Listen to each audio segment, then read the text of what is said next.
We're counting down to the 2024 Basadi In Music Awards scheduled for later this month, and I'm joined in studio by one of the nominees, Nadia Nakai, South African hip-hop artist. Yes, hi. Hello Nadia, good to have you on the show. Thank you for having me. So I'm going to start off with Braga. They call you Braga. They said you've in fact, the write-up says you've made waves in the entertainment scene, multifaceted talent, renowned for a fearless approach to both music and fashion. Does that kind of describe you aptly? I think, yeah, that's pretty on point. So let's rewind a few years to where it all began. When did you discover that this was who you are and who you're going to be?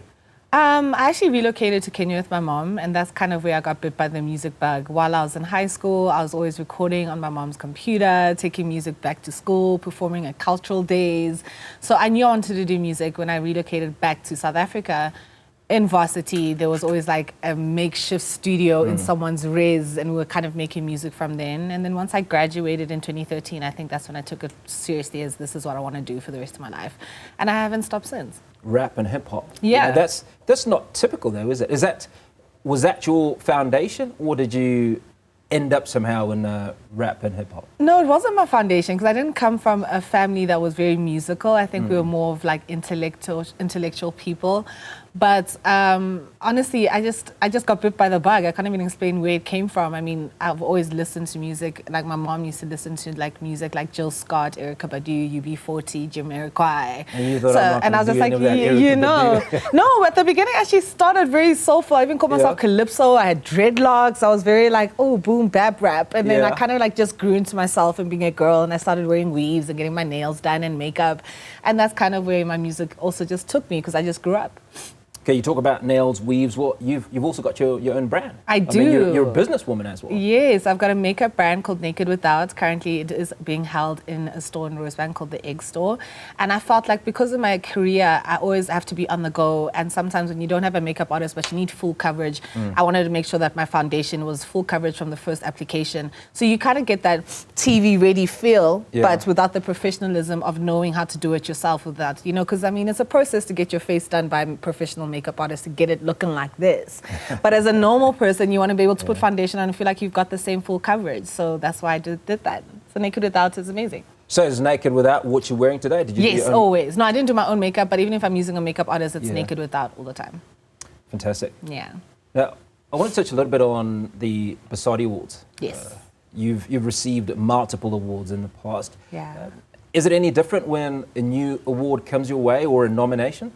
It's not any different. I mean, the other day I was in the car and I heard my song play on the radio, and my song has been playing on the radio for a very long time, but that feeling never changes when you hear your song on the radio. It's the same thing with award ceremonies.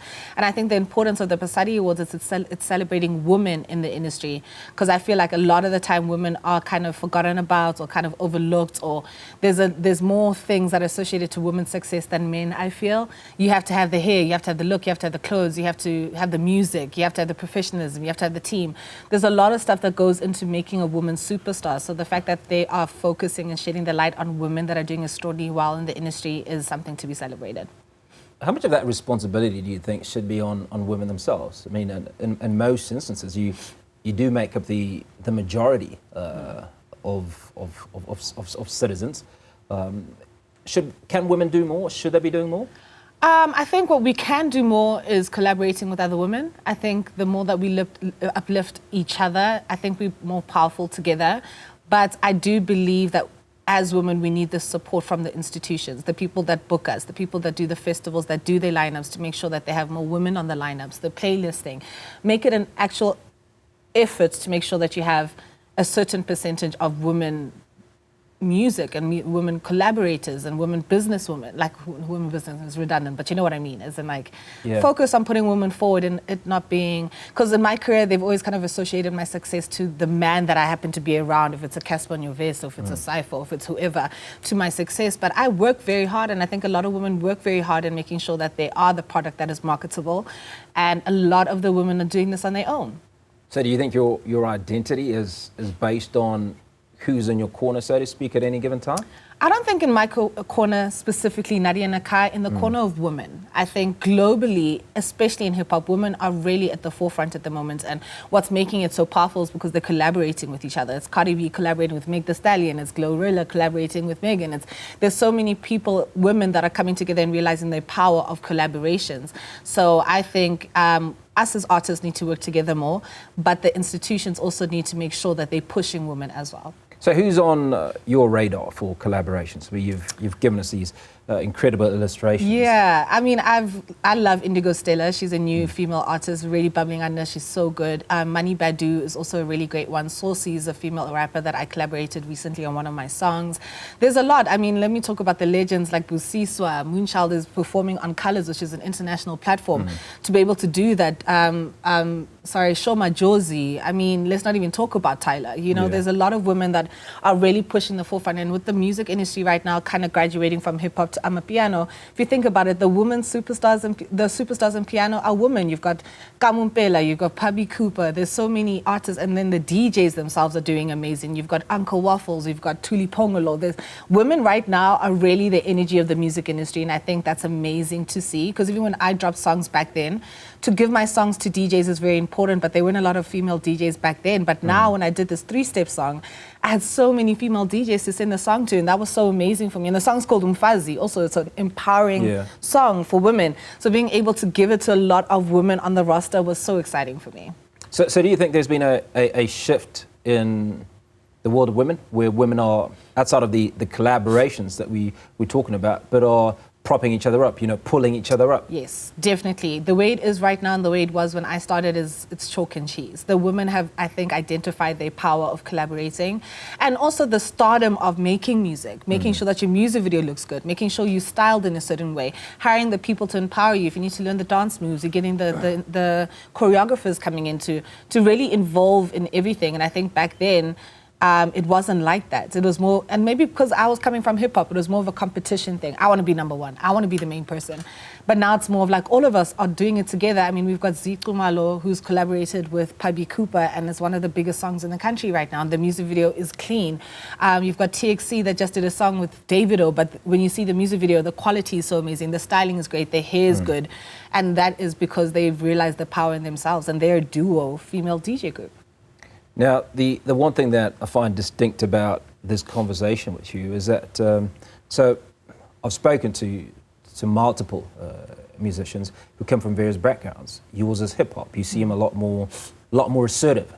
Is this your natural personality, or is this about where you're coming from and as far as music is concerned? I don't know if I would say it's my natural personality to be assertive. I feel like I've been taught to be that. I think I've grown up to always be a people pleaser, and I kind of like dumb down how I'm feeling about certain situations to make other people feel comfortable. But the industry kind of forces you to be very strong in yourself.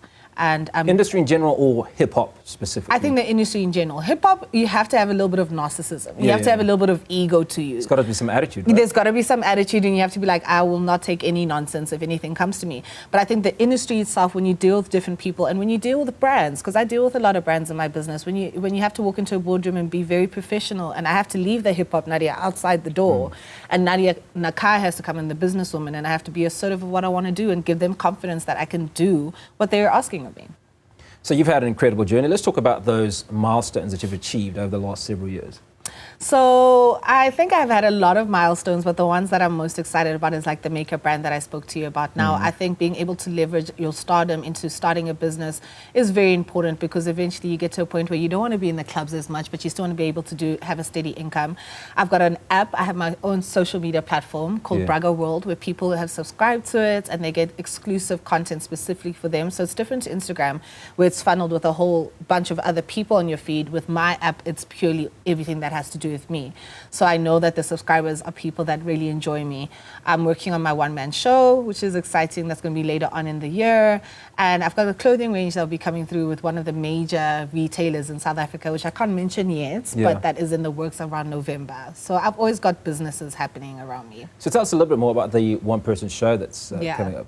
So I think it's time in my career to be able to do a show.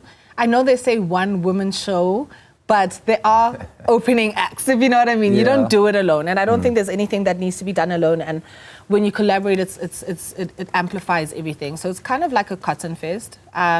Today is Ricky's birthday, by the way. Rick, happy heavenly Yeah. birthday. But he kind of inspired me in that situation of having a concert that is mine, but I can also have people that I work with in the industry to come and support that. And yeah, so I'm excited about that. That's what we're working on at the moment. So watch out for the details on that. So milestones, accolades, but obviously some painful moments in your career. Where are the challenges and what are the lessons that you've learned from those challenges? I think the challenges is understanding the point of social media. I think sometimes artists, we look to social media for certain comfort or validation or credit. And when you go through something so publicly and so painful, you have to teach yourself that these people don't know you personally and how they expect you to deal with certain things is very different and they will never understand what you're going through. And you then have to kind of shift on how much social media you expose yourself to and what is the purpose of it. So therefore, I've decided to remove my pain and my grief or whatever from social media places because I don't think that's the outlet anymore. At the beginning it was because I was searching for comfort, I was searching for people's stories and all of this, and now I've realized that I need to keep it quite personal because some people can say very hurtful things and they don't understand and you can't really explain yourself to people behind a phone. So. And finally, what keeps you going? What keeps you motivated? What keeps you grounded?